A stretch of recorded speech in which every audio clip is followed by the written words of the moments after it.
Ism called lashon hara, which is translated into, I think, quite literally evil speech. The idea that, speaking poorly of another is almost the moral equivalent to murder, because you can't really repair it. You can apologize, but you can't repair it. Another component of that is that it does as much damage to the person saying the words than it does to the person receiving them.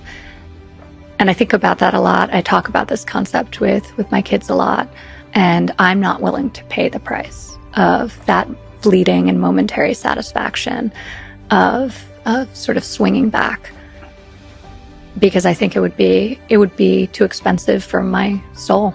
And that's how I kind of made peace with it, because I think that feels more true for me.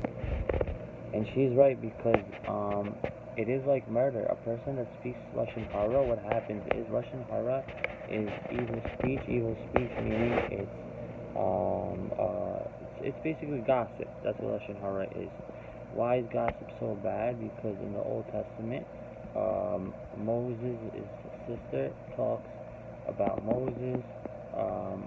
She gossips about him, and also the brothers gossip about Joseph, who became the king. And the story that the brothers threw him in the pit, and because of the gossip, the father thought he was dead, and basically they sold him, got rid of him, and he went to jail, and he kept it faithful, and because of that he still had a connection with God, and he had a nevuah, which is prophecy, and he was able to interpret dreams, and the story goes that he became the king, right? So the brothers spoke gossip, and gossip ruins a person's life. So there's two things that's equal to murder, and she's right. And it is equal to murder because gossip ruins a person's reputation, and a person's reputation is a person's livelihood, true or false.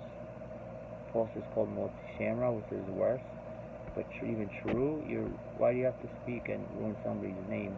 Every person that says, oh, this person did this and does that, it's none of your business.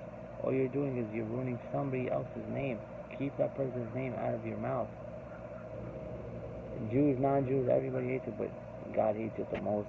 And back in the day, they used to send people to, it's called Ivanka. They used to have white, it's like white boils on their skin for speaking gossip against somebody, and then send them over to a city where nobody lived.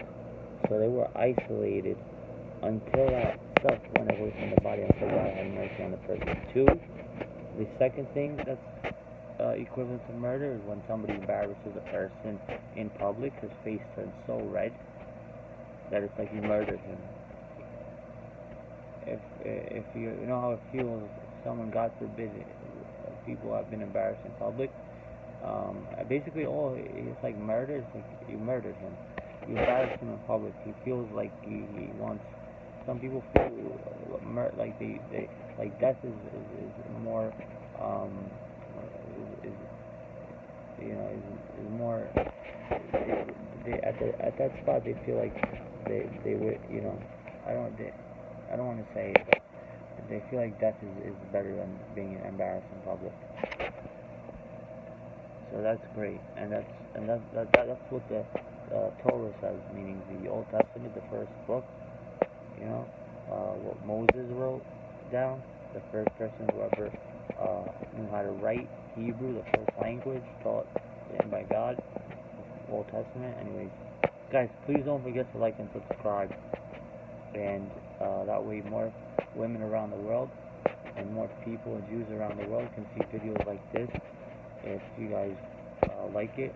So if you guys do, please like, subscribe, and more Jews can hear it.